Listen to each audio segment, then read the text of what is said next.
Let's get it on. All right, y'all. Tough loss for the Seattle Seahawks there. But to be honest with you, I feel like I learned more about the Seattle Seahawks in this game than I did some of the prior games against teams that I think aren't all that good or playoff-worthy type teams, except that New York Giants game. But the New York Giants game saw Daniel Jones without a dearth of weapons or with a dearth of weapons there. This game, all hands were on deck for Tampa. They came off that hot game where I thought the minute I saw this game, remember I tell you, I don't look at the schedule. I like to be surprised every week. When they said that Seattle was playing Tampa Bay, and I was like, all right, they're going to Tampa Bay. And I was like, that could be problematic. And then they said they're going to Germany. And I'm like, damn, what's the time difference there? So you're going to take a West Coast team to Germany and start the game 9 o'clock my time here on the East Coast. I was like, Seattle's in for a tough one there because when are they going to wake up with their body clocks? Think about that. It's tough to adjust. You try to adjust like that, get over there a few days earlier and stuff like that. Come on, that's not going to be enough there within a week or within that little space that they had to do that there. So I felt like the first half was going to be trash dookie, which it was, and I felt like they would wake up in the second half, and they did. Then I know that this was going to come up with people when they saw this right here because I feel like they didn't explain it well. On this one, it looks like it was going to be a naked draw because if you see this right here, all right, y'all, the Underground King Murph back again with another video sponsored by the great folks up at DraftKings. Listen, if you're anything like me, the season has been so fun thus far, and it's only going to get better once the cream rises to the top, and I know your favorite football team is rising to the top. Nah, let me stop playing. You know your team is air sleeping and splatterwhacked, but it can still be fun because you can still place a $5 wager once you download that DraftKings Sportsbook and get $200 in free betting. So use that $5 to get on another team and bet your heart out because, man, it is about to be on. Tons of ways for you to get in on the fun. Make sure you don't forget about those same game parlays. That's where you can enter multiple bets within the same game to level up for even more winning. And if you don't have online wagering in your state, it doesn't matter, baby. We're telling you right now, you're getting in on the fun. You just got to hit up DraftKings Daily Fantasy and get to winning. Come on, man. What are you waiting for? $5 to get you $200 with the promo code TOPBILLIN. Once you download that Sportsbook app and you haven't already done it, make sure you do it right now. Not now, but right now. 5 for $200. Enter the promo code TOPBILLIN. Tell them the Underground King sent you, baby. Salute.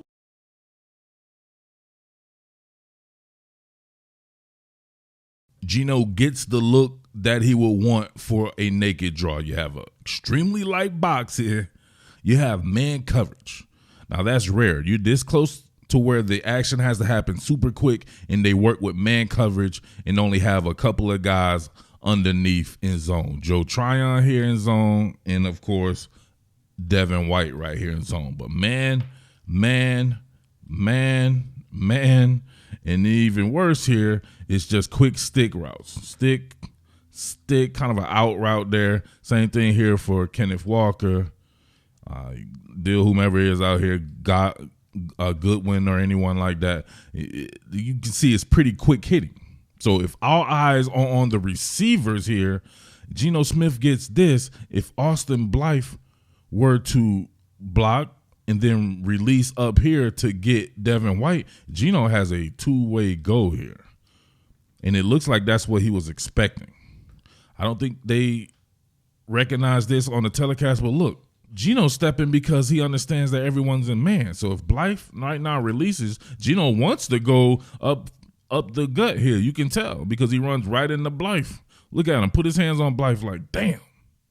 Right there. If Blythe were to release right there, that is possibly a touchdown or something very close to it. So that's why Geno made that decision there. This was a bad decision. You're not going to beat these guys to the outside. These are the fastest linebacker core in the entire football. Devin White, Levante David, and these guys can run. So Devin White out there, that man tries to release. Not good ball security right there. And then Devin White forces the fumble. I don't think that's high school stuff at all. Maybe you can say the lack of ball protection or something like that, but the decision itself made sense to me. Not sure if Austin Blythe got that. There was a lot of miscommunication out there in this game anyway, really on both sides of the ball. Would it be Tampa or Seattle? This was a strange game. It was very entertaining though, but that's what I thought happened on that particular play right there. But of course, people are going to concentrate on the quarterback because that's what people do. See, remember, styles make fights. Going into this game, I wondered about this because Tampa just does not let you run the ball. They've excelled in run defense under Todd Bowles, and they have some straight-up beast up front like Akeem Hicks and some of the other guys that they have in rotation. And they're very gap sound. So you can see they completely eradicated Kenneth Walker in the run game. In my opinion, that's what makes Seattle go. Still a play-action type team. So where was all that bootleg stuff, all the naked bootleg stuff? Remember, it's an entire team. Shane Waldron was handicapped because they run that to perfection, like, 4 or 5 times a game. It seems like it works every time. That naked bootleg 3-level concept there, they couldn't really do anything with that, so they had to find different ways. On 4th and 1, when they were doing this, I'm like, this is goofy. I was like, it's 4th and 1. I know that they can't run the ball, but you can't do something with small ball there. So they had to damn near slide protect here. And it wasn't, if they did run the ball right there, they weren't going to get anywhere. But being able to have that split flow action here, look at Parkinson. Able to get him at the last second right there to buy Geno a little bit of time here. And what do you have there? Nothing going on right here with Lockett. Devin White running that 4-4 or whatever he runs. And Geno going against the grain to the corner of the end zone to Marquise Goodwin. Jakob. Come on. That was his clutch throw, as we've seen. He's doing damn good with those against the grain throws going to his left, man. That right there. Let's look at it from this angle. Check it out. You know you're going to get plastered, right? Against the grain, right in the nick of time, could barely follow through and still deadly accurate. Sean Murphy-Bunting all over Marquise Goodwin here and right where it needs to be in a virgin-type window. Oh, come on, man. You got to look at stuff like that and think like, wow, what a damn quarterback. What a throw. Here, look at this. Look, the margin for error was slim to none. Great catch by Goodwin, too. Love it. Now, on this Julio Jones touchdown here, you'll see this drag route. I need this one explained because it looks like, I'm not sure, I forget what they said on the telecast. It looked like they said that everybody was in zone, but everybody wasn't in zone. You can see man coverage here, and they follow their routes over to the other side of the field. However, you have Tariq Woolen here going against the great Julio Jones. Come on, man. What a freaking wide receiving core. Julio Jones is healthy, and you have that freak Mike Evans and Chris Godwin on the same team with Julio Jones. That's crazy. That's why I knew right here. I'm like, man, I love to see this defense against this Tampa offense. And for the most part, I thought the defense actually played very well. You get this here. I'm not sure who's at fault here. Not sure who didn't get the memo here. Could Tariq Woolen been the one who probably still needed to be in man coverage? Because look, he bumps that off. He stays home. Look, man coverage, man coverage, man coverage, man coverage. Look over here to Michael Jackson's side. Even though he's off man, he's not peering at the quarterback. He's looking at his man, and he will follow whomever that is. It's probably Godwin, I would imagine. Godwin goes inside and watch. He follows him to the inside as well. Everyone is in man coverage. I don't understand this. That's a weird combination coverage, if so, because you have to have an answer, I think, for everything that happens there. But the reason why that's cleared out is because everyone else was in man coverage. Could this have been man free and Tariq Woolen didn't get the call on this one here? I don't know. Tariq Woolen was in good position just by being in zone here to get whatever came across there. I don't know. That's a weird combination coverage. That's something we won't know unless they come out and say who was at fault with that one. But clearly The left side of the defense was in man coverage there, which cleared it out for Julio, and we know he can absolutely fly. Nobody's going to catch him with that type of an angle. All right, that interception by Tariq Woolen was hella funny on many levels here. It was actually set up very well. There's a reason why they went back to it, because when they first did it, which was this play right here, you see that pretty much single wing sweep there with Leonard Fournette, and you see Tariq Woolen, while they're in zone, he understands that there's no way Tom Brady can get vertical down the field before he could get there no matter what. So he really plays this and plays just backside there. So if you're the offensive coordinator, Byron Leftwich, and that offensive staff, and you're looking at this, you're like, well, they're literally not guarding Tom Brady at all. At the very least, we could get a first down out of this, right? You see it? Ryan Neal, everybody peering to go help out with the run with Leonard Fournette here. And it doesn't even do anything, but if you can see, it could possibly set something up for the future. So then they go to this one. But look at the IQ of Tariq Woolen here. Notice the difference? This time they're on the near hash to Tariq Woolen. So you would think if you're Tariq Woolen, like, all right, this is a little different here. If they run this and do actually try to hit Tom Brady, which I doubt they would do, I definitely can get to it because the action is a little closer anyway.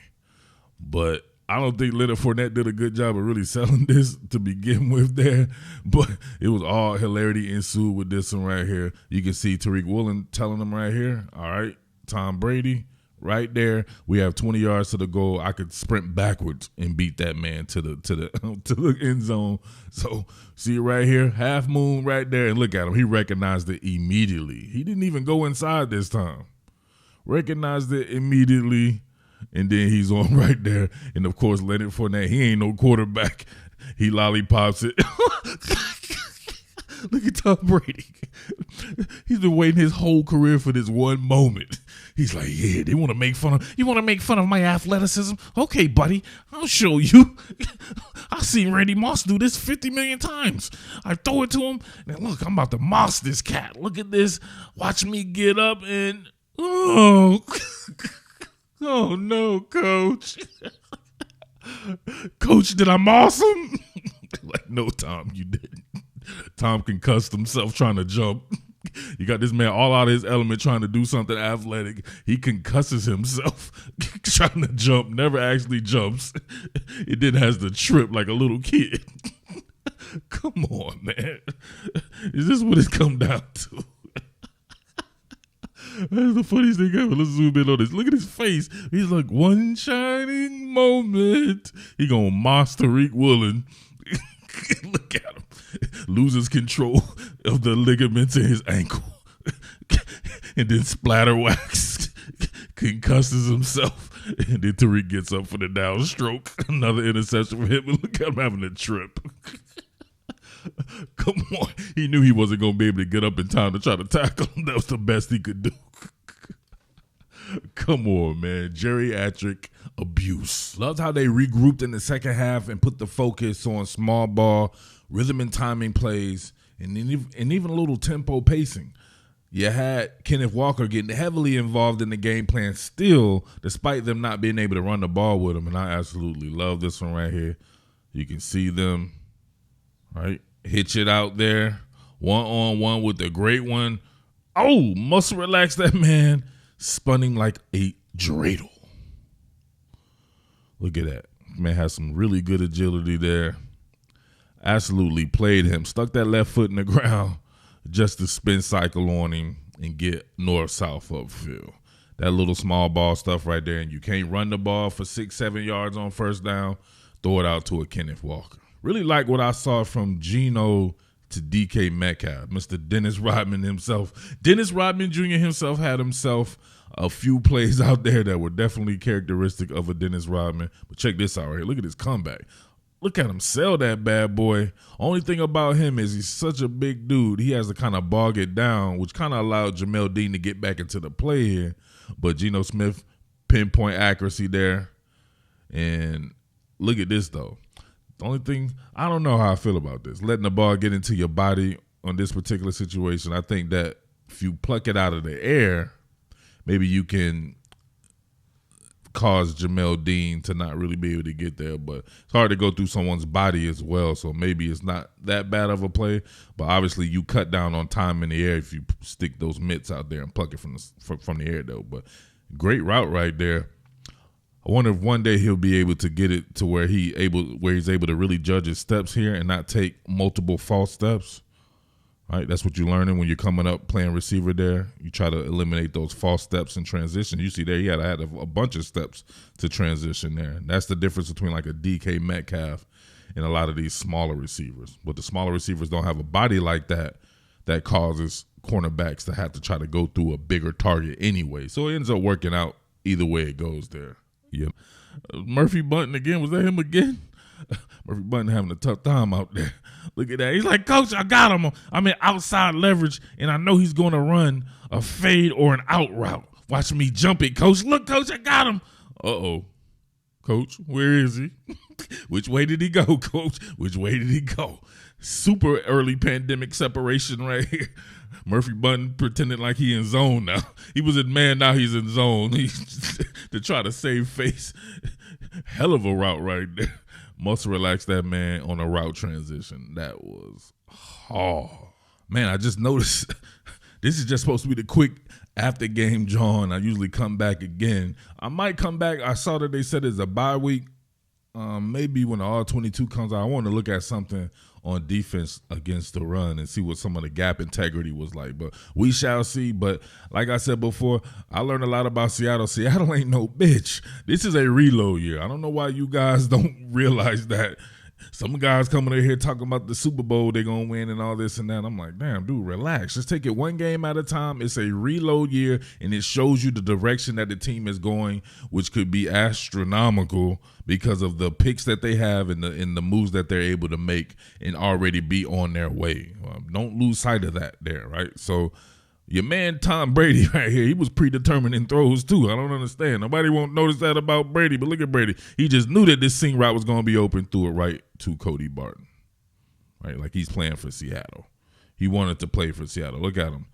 Thinking he's looking off the safety right here, just pretty much a full look off because he's not reading anything. He just knows that he wants this area to be voided here, and he's just going to beat the safety there with Mike Evans, but not even noticing the underneath coverage. As soon as he launched it too, he probably was like, oh, shit.